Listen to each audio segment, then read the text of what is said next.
Welcome, everyone. Thanks for coming. Let's get started. Let's meditate.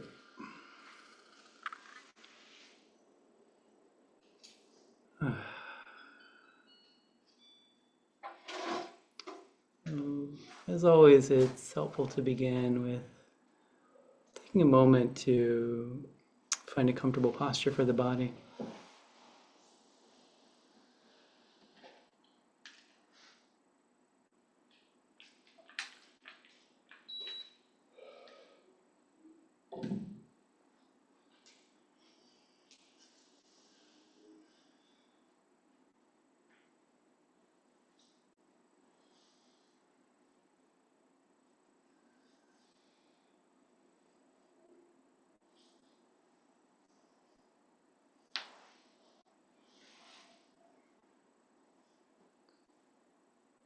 As we find a way to sit that's supportive, stable, will allow us to not really need to move for the next half hour. You can just take a moment to settle in. Just come to rest. Letting all this energy of the day, all the moving and doing, just settle down and start to dissipate.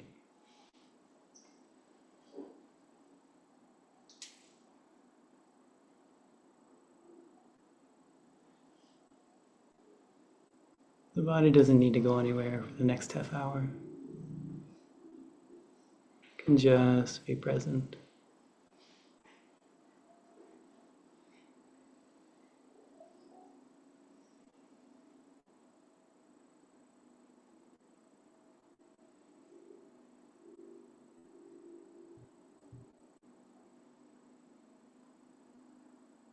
We might do the same with the mind.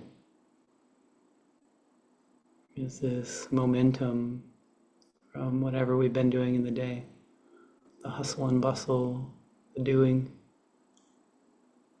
You don't need to stop it. You don't need to make yourself be still or present or quiet. Just give that space to let it kind of run down. It's like a top that's been spun. Just give it time and space and let it wind down.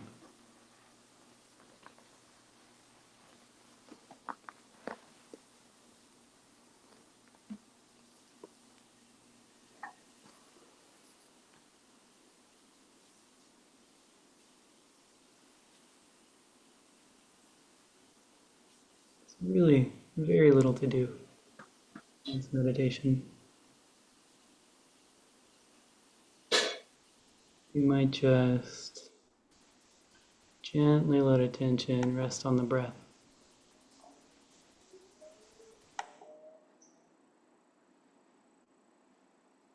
Just very gently.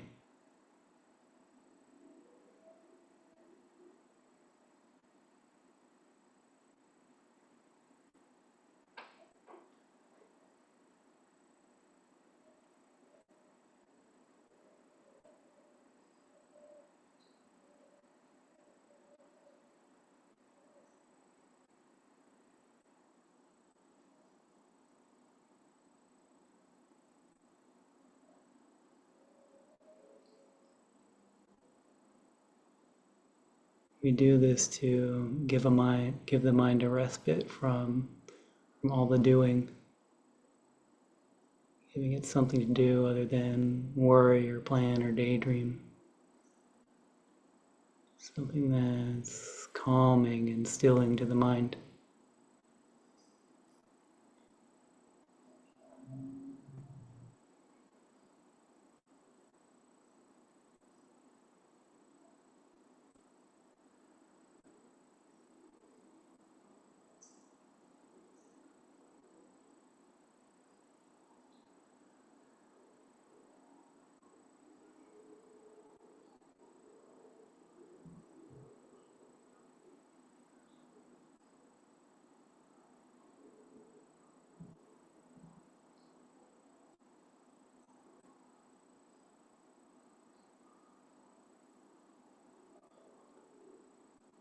noticing the in-breath as it arises, changes, and passes away. And noticing the out-breath as it arises, changes, and passes away.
Sometimes it might seem like I am making the breath appear by putting my attention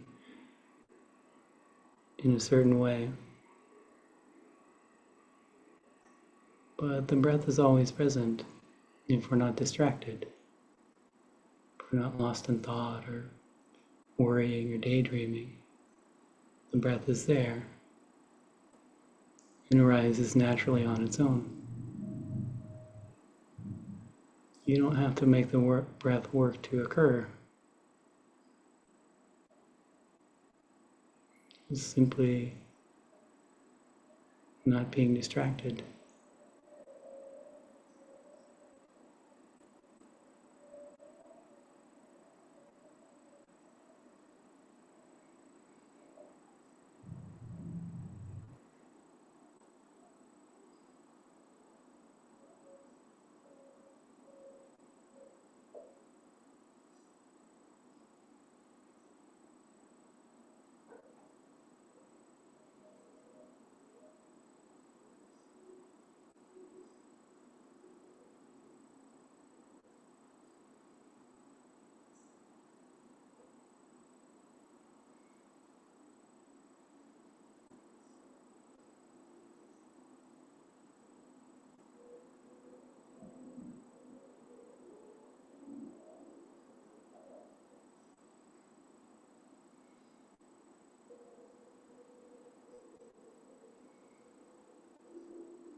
The breath arises and passes away, all on its own,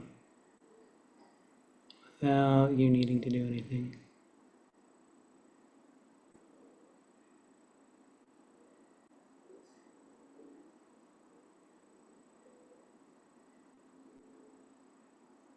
You might notice the peace that comes from experience being this way. Peace from the lack of doing, lack of striving, lack of trying to change. Just resting.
Sometimes when we meditate on the breath, even when the breath is present, we might find that we're subtly or not so subtly holding it at arm's length. You can often meditate like this for quite a while, not fully engaging with the breath.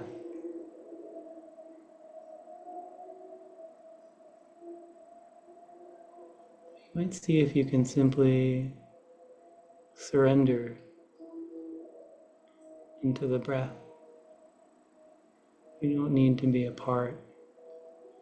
It doesn't need to be other or different. You might see if you can experience the breath as fully as possible. Just letting it be exactly as it is. Nothing but welcoming acceptance.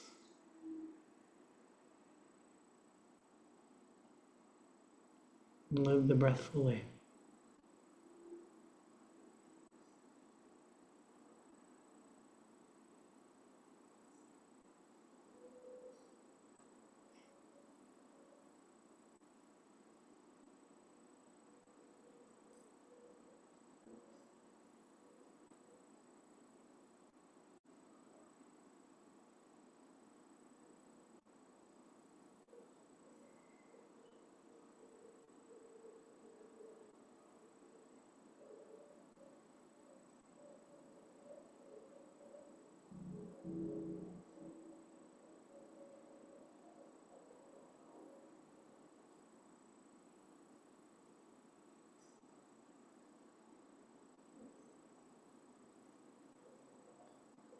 How deeply can you know the breath?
How intimately can you know the breath?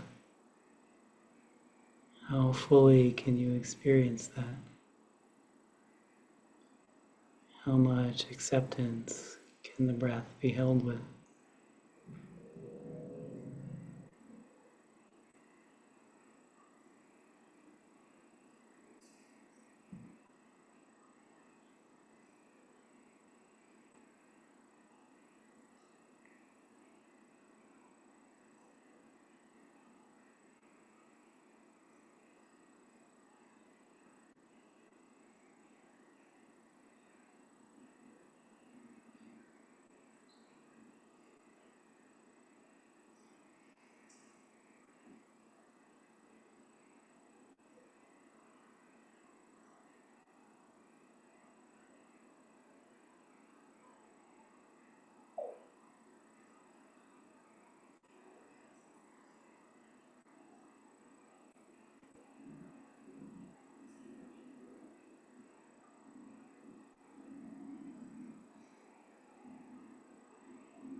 When we meet reality fully, there's often a sense of tenderness that arises, preciousness, this kind of unconditional goodwill, irrespective of what's present. You might see if there's any flavor of that in experience. If so, you might see if that can dissolve this sense of being separate, being other. Just let yourself go into that sense of tenderness and friendliness and safety and peace.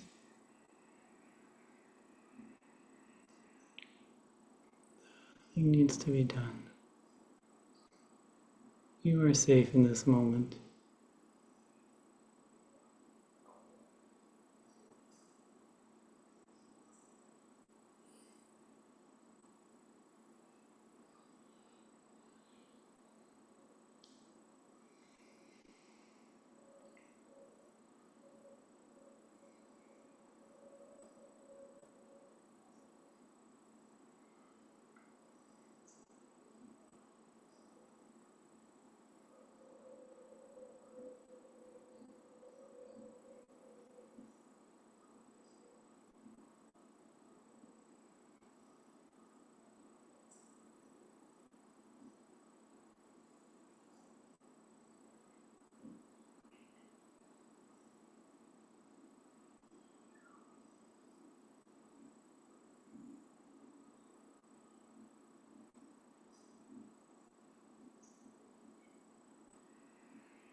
This surrender into the present moment is a form of humility. We take ourselves to be this separate being, something other than the world, different or special. When we're in this place of safety and ease, sometimes we can have the humility to let that go. I am not other than this breath. I am not different. There is just this breath.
So I want to take a moment to adjust yourself if you need to. Now's a good time to do that.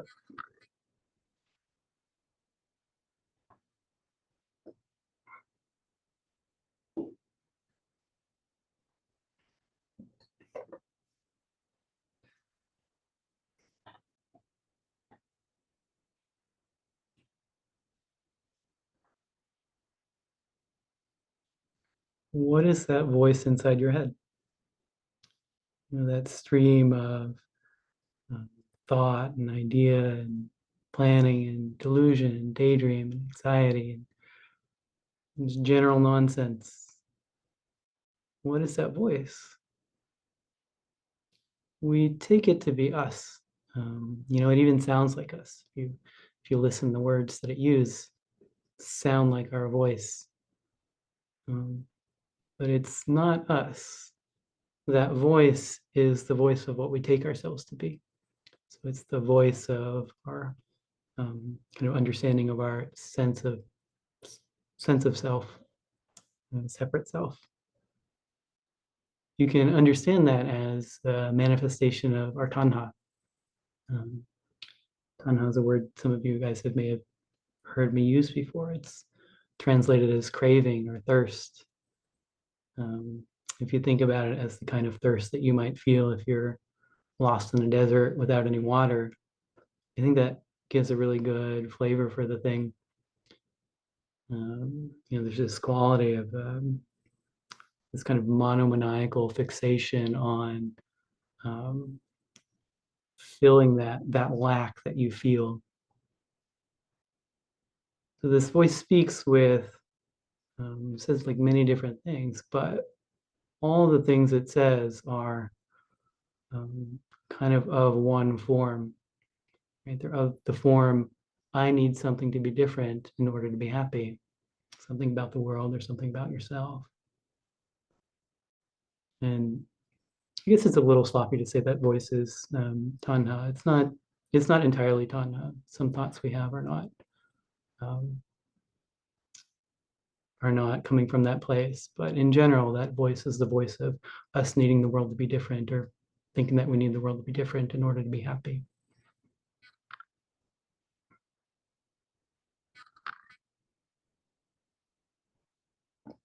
And how do we tend to relate to this voice? I think most folks, most of the time, um, just follow where that voice leads. It's kind of uncritically accepted as the truth. But we know from hearing our own thoughts that much of what we say is not true. That much is really nonsense. And so it's if we're in the position of being led around by this voice, that's not really a good place to be, and that's not kind of the way we want to live our lives. It's not going to lead to a good place. The second noble truth is that craving conditions suffering. This voice of tanha, this voice of craving, if we lead where it points, we're leading ourselves into suffering. So if that's our relationship, we might want to change that. I think most folks, when they come to this point, when they see that this voice is associated with suffering, they try and make it go away. They try and push it down or push it away or make the mind be quiet. This doesn't work. It's the voice is a manifestation of your need for the world to be different. And if the voice looks at itself and says, this needs to be different, it's just adding more fuel into the fire. It's just kind of making that situation even worse. It just kind of makes it stronger. It's like dealing with a kid. This is true in many ways, but if a kid is kind of acting up, you can yell at the kid, and perhaps depending on how intimidating you are and the kid, you might get that kid to be quiet for some time, but that's going to cause some hurt, and that's going to be sublimated, and the child is going to act up more later on. Maybe the child bites back and there's a tantrum, but either way, it doesn't work. It's the same way with kind of dealing with this voice of tanha. And so we come to practice and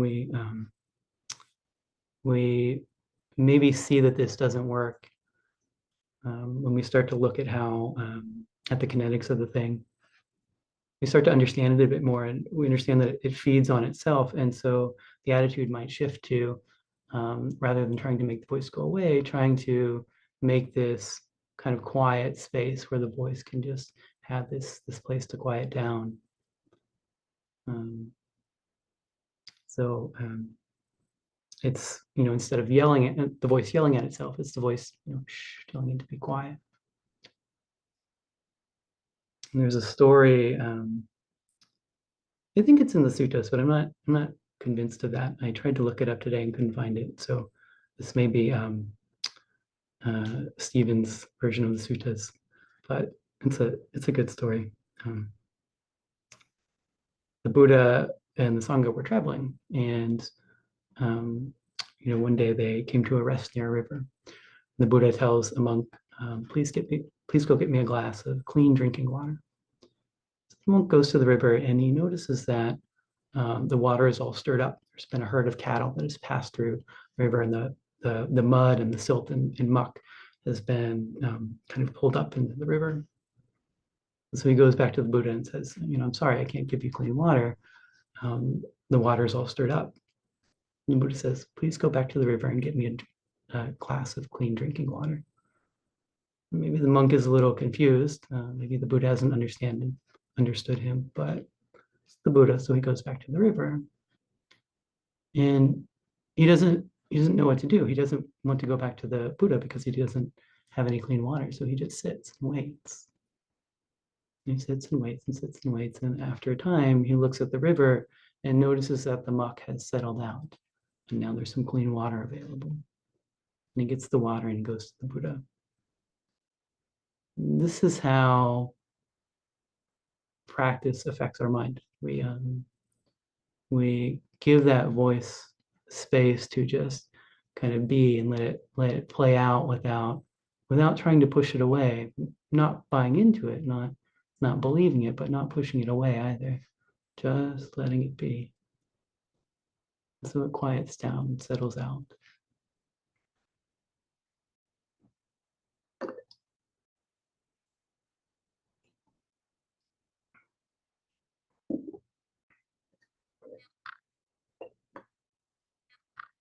And so it's good to do that sort of thing. It's good and it's skillful. But there's still a bit of energy getting put into the system. There's still this kind of wish for the world to be different, even if it's a kind of quieter, gentler wish.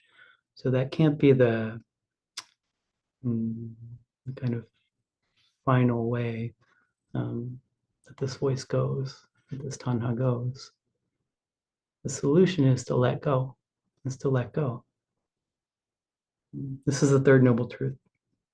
The cessation of craving, cessation of tanha, leads to the cessation of suffering.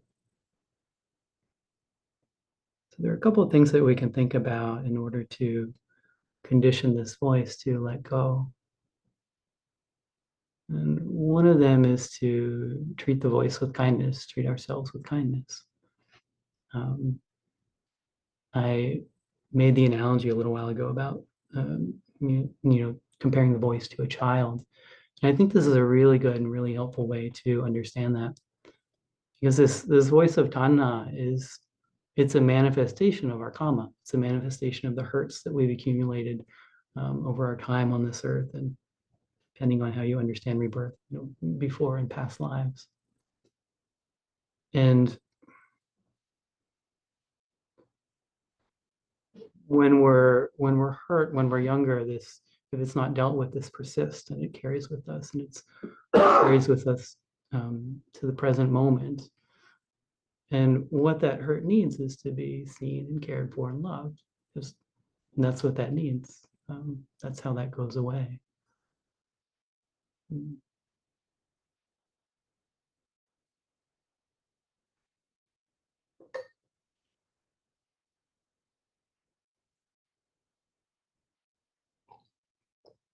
there's another way of understanding this voice that can be helpful. This voice that looks out of the world and says, I need the world to be different, is a form of arrogance to that.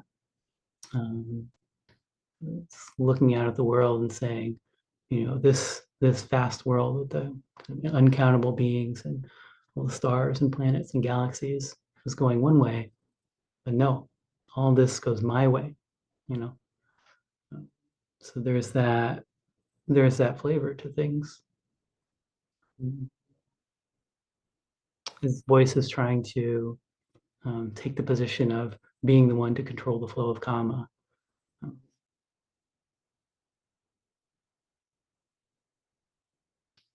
And that doesn't work. It just doesn't work. The world moves in one direction only, and that's the flow of karma. And when we try and move in a different direction, it simply can't happen, and we can't find peace that way. So I've shared this story before, but when I was younger, I got into weightlifting, and I really enjoyed that, and I put a lot of effort and energy and kind of my self-concept into that. And I got better and better for some time, and of course felt very good about that, and felt had a good amount of ego. And then I got to a place where I plateaued. I couldn't kind of progress any further.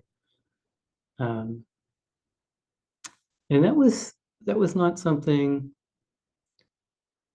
The way I responded to that was not with humility. It was, no, this is not right. I am going to change this. And I doubled down. I was already spending a lot of time and effort on that, but I spent more time at the gym. I put more effort into what I was eating and what sort of supplements I was taking. And I did that for probably a couple of years before I was causing so much discomfort to myself. I was like my body was in pain. I was sore. I kind of ruined my sleep for quite a while, and I was just spinning my wheels for probably a couple of years. And that was arrogance. That was my arrogance. And it took me a couple of years to learn that lesson, to find some humility. I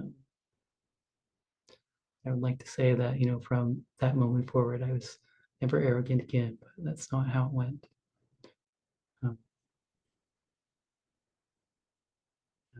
But I couldn't find it in myself to surrender to the fact that my body changes. My lifting is a young man's game, and I was not quite as young at that time. I couldn't find it in myself to surrender.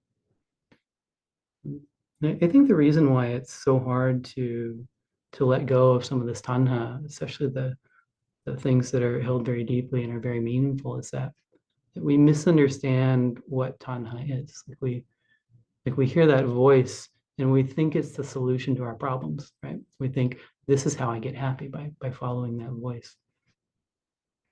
But what it actually is the cause of our problems. That statement, I need the world to be this way in order to be happy. We think that part that says I need is reflective of some kind of truth about the world or truth about us, but it's not. It's just the thought. It's just this kind of made up construct. So we mistake it. We think it's our solution, but it's actually our problem. And so the way out of this is to let go, not just not buy into that. That's the third noble truth. It's very hard sometimes.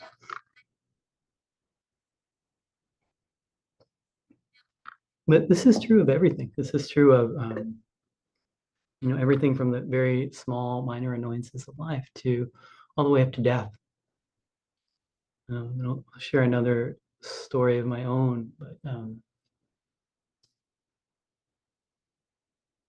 so this I'm not sure it was a near-death experience, but I will say it's the time I felt closest to like imminent death. I'm not sure how close I actually was, but without kind of going into all the details, this was around something I had ingested, and I had a very strong reaction to it. And I was sitting and meditating, and I had eaten something kind of prior, and I was sitting, just being with the body, and my heart was, at my resting heart rate, probably a bit below 60 beats per minute, and it shoots up, like it goes up to 80, and sometimes that happens, but very quickly, within maybe 45 seconds, it goes from 60 to 80 to 100, 150, 180, 200 beats per minute. And so my heart is just like completely beating out of my chest. Um, and during this period where the heart rate shot up like that, the mind was very clear about what was going on, like something was very wrong. And it very quickly assessed the situation, and I thought it had like two possible options. Like one, I had some activated charcoal in the apartment, um, somewhere, but I didn't know where it was, and that would, like, I understood that would take too long. Like, this was happening now, and that um, like activated charcoal takes a few minutes for like to absorb stuff. So that wasn't an option. I wasn't really in a place where I could kind of call anyone for help. So I very quickly understood that I didn't have anything I could do. All I could do was just be. Um, and I won't say there was no fear, but because there was, but there was some acceptance. And my heart, when it went up to 200 beats per minute or whatever, it started skipping beats. And I was just, I wasn't sure what was going to happen. There was some acceptance there because I had no possible choice. And this wasn't like this. It's not exactly humility. It's kind of enforced humility. I didn't have any choice but to accept that I couldn't do anything about the way the world was going. But it was humility of a sort, and there was peace there, some amount at least.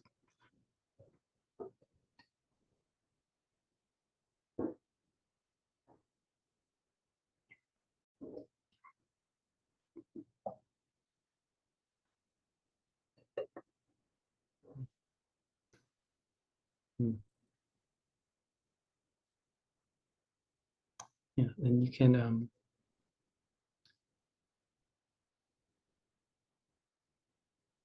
The path of practice takes us to the place where we can find this humility, um, like a real humility with anything, even death.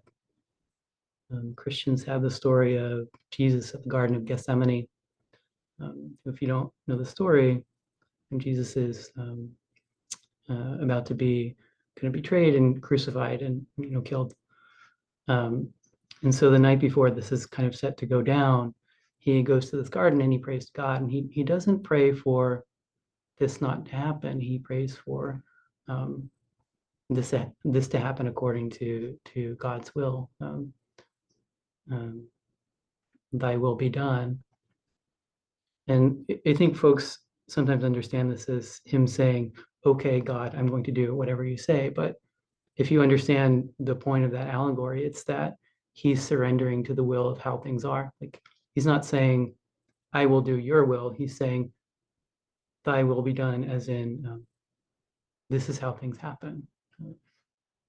And this is the kind of humility and surrender that practice takes us to. It's just um, this complete letting go of the personal self. Like in the story of Jesus, it's the death of the physical body, but that's a metaphor for the ego death. And that's where practice takes us to be able to do that.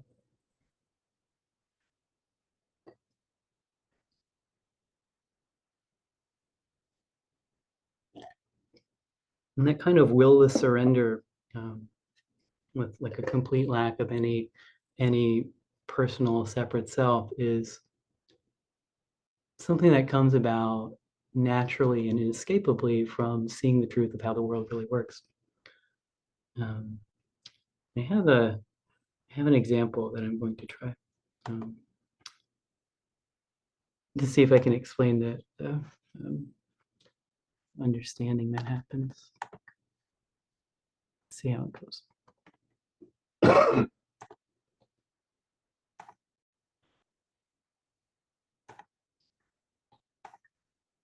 Okay. Yeah, you should be able to see through. So we look out of the world and we see this flow of phenomena arising and passing away. We can represent those as numbers, right? So these are phenomena or objects. And we look out at the world and we see that the phenomena change. We see that they're impermanent. We see that as time goes on, what we perceive is different. There's nothing stable about the world. Same, we see the numbers change as time goes on. We also look out at the world and see that some phenomena appear to be us and some appear to be other than us, the world.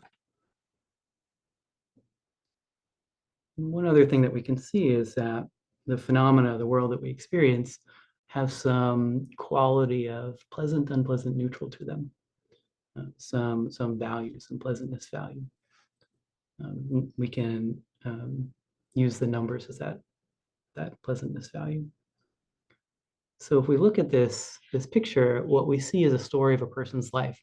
As time changes, the pleasantness and unpleasantness, the phenomena that are experienced are pleasant and unpleasant. So if we look at this particular example, we might see this 11 here, and perhaps 11 is a good number. So you just got the promotion and you got a raise and you're feeling good. And time goes on, and 14 is even better. Maybe you're the head of the company and you're very proud of yourself and you're very excited, you're very happy. And time goes on and there's an 8. Maybe your relationship with your significant other dissolves and there's a lot of sadness. And maybe 7, maybe your dog dies. And so there's constant, when you understand yourself to be the phenomena of the world, the objects, the numbers, there's this constant uncertainty because everything is changing, and there's this wish for things to be better, this tanha, this craving. There's one other thing about this example that we haven't talked about. If you look at the numbers, you'll notice, look at the top row, you'll notice that the 11 is the sum of all the other numbers. So there's this truth about that's present. If we look at the next row, that's true as well. If I did the math right, that's true of the last 2 rows. So there's this truth about the world that's always present and unchanging. If you can understand yourself to be not the objects, the numbers that are changing and inconstant and incapable of providing you lasting happiness, if you can instead understand yourself to be this truth that is not changing, then where is the potential for suffering? There's nothing changing. There's that steadiness and stability and peace. This is the kind of flavor of the truth that we understand about what we are. We look at the world and we look at what seems to be us. We see this stream of thoughts and images in our head, and there's kind of deeper thoughts that are maybe not felt with words. So the thoughts that attach the sense of self to the body, or to the perceiver, or to the one who feels emotions, or the one with agency, or even to consciousness itself. So there's this flow of changing thoughts. And we see that all of these thoughts come and go, and yet there's still something present. We see this stream of thoughts, we do our practice, we give it space to quiet down, we see it stop, and we see that we're still present. What we are is still present. So we know that what we are is something more fundamental than the thought, or even the absence of thought. What we are is something that can manifest as both or either. And we see that about every class of things that we take ourselves to be, about the perceiver, the one with intention, about this body, about consciousness itself. All those things are not, we are not bound to all those things. We're not identical to all those things. What we are is this more fundamental truth that can manifest itself um, as all the phenomena and objects in experience in the same way that this truth, this this truth in the number example, where the number is the sum of all the other numbers, that truth can manifest as any particular number, or there's no boundary to that. It's that same thing with what we are, with what our true nature is. We are something more fundamental of all this than all this that comes and goes.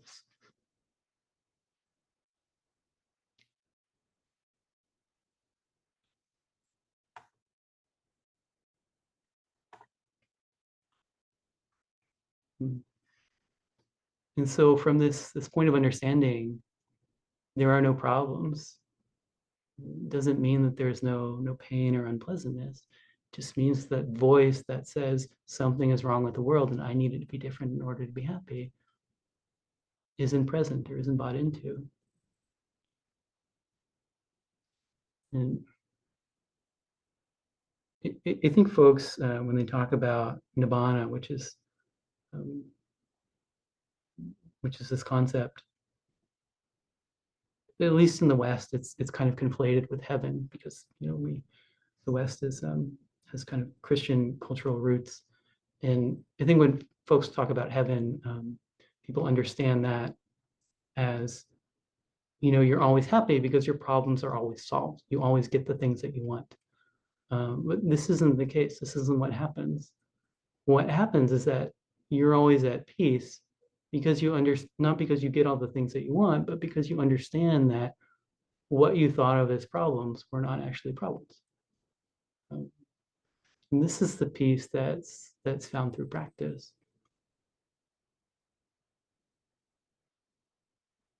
So when you live this, you're still living this mundane life, or at least in one sense. When you see this and when you can act from that perspective, but I guess I always, like for many years, I didn't understand what happened to an enlightened person when Tanha wasn't around anymore. Like, did they just kind of lay on the bed because they didn't need to do anything?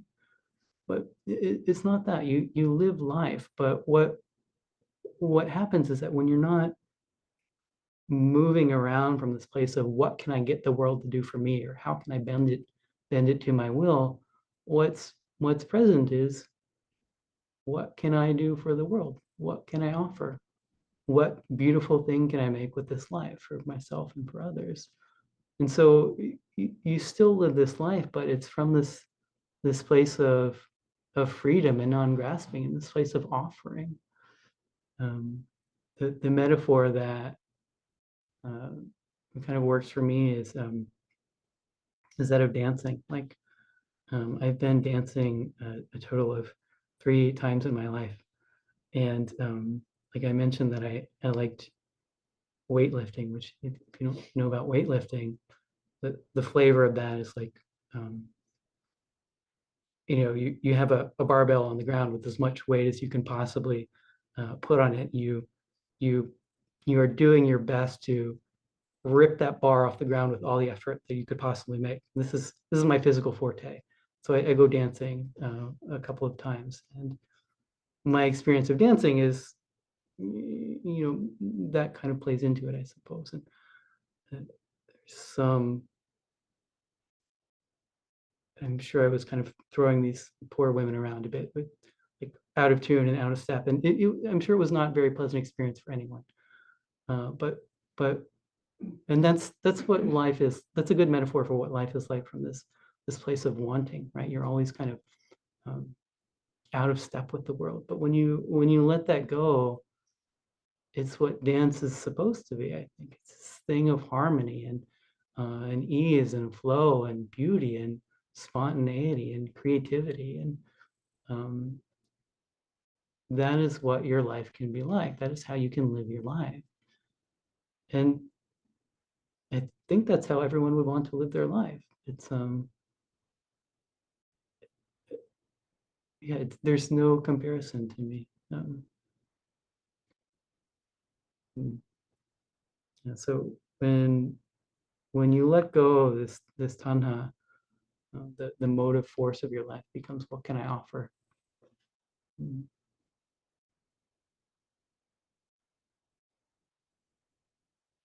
yeah, I think I'll stop there. Yeah, thank you all for coming. Uh, it's it's always a pleasure to be here and to speak with you all. Um, I have a couple of announcements, and then I will open the floor for questions.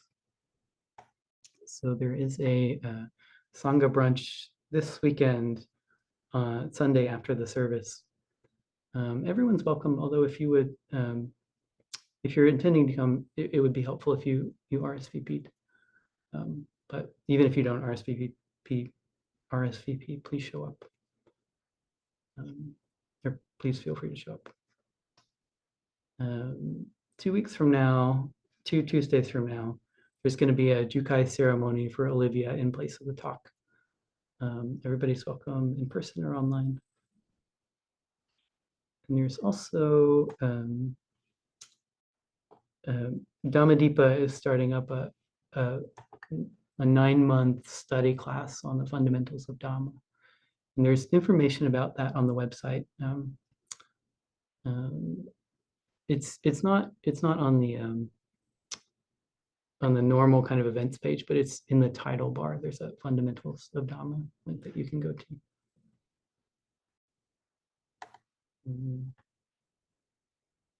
I think that's all the announcements. Okay.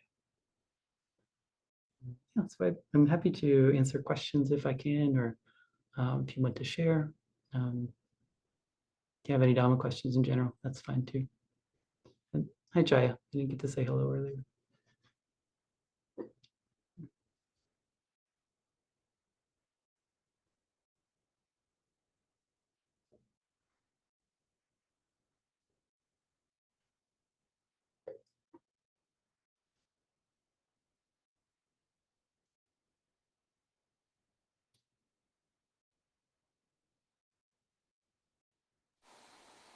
I have a question.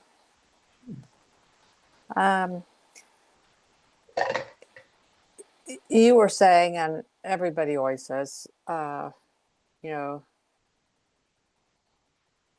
this is not our true nature, that's not our true nature. But then that implies that there is a true nature. But then they also say that there's nothing, like that's intuitively, as I sort of know what I know, but and I'm not trying to intellectualize it, but like I just like there's a confusion there that Yeah. I don't quite know how to process. Yeah. So what you're referring to is emptiness. Yeah. And that's the idea that, so we look at the world and we tend to see objects, right? But emptiness is the idea that those objects don't have any inherent existence to them, inherent kind of stability or structure.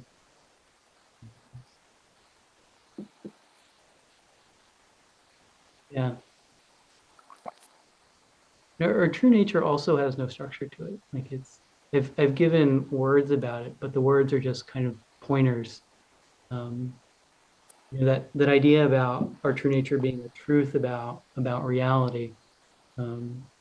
It's maybe a helpful way to think about that, because that truth never appeared on the screen. There was no object to it. There was no structure. It was just um, just the truth, right? It's not something that has any stability or object nature to it. That too is empty. So it's kind of like the structure behind reality.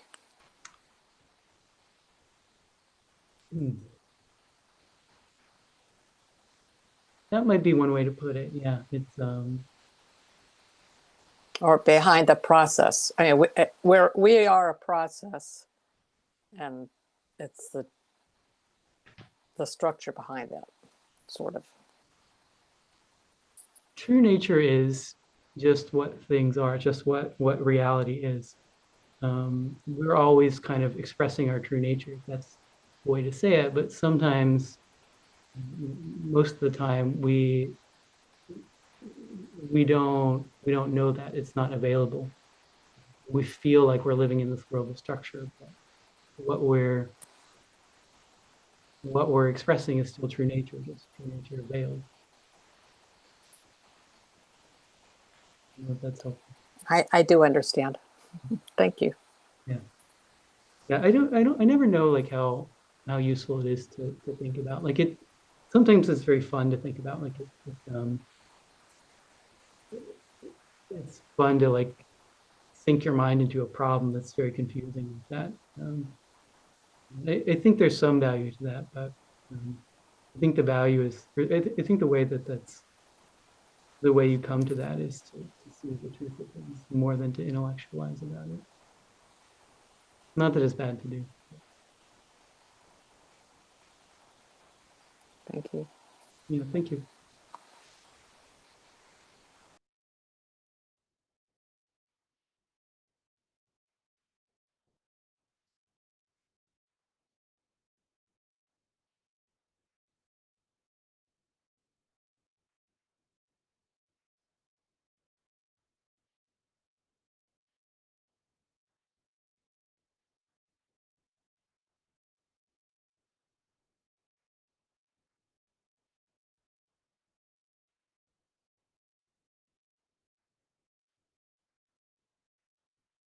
It was very lovely to spend the evening with you all.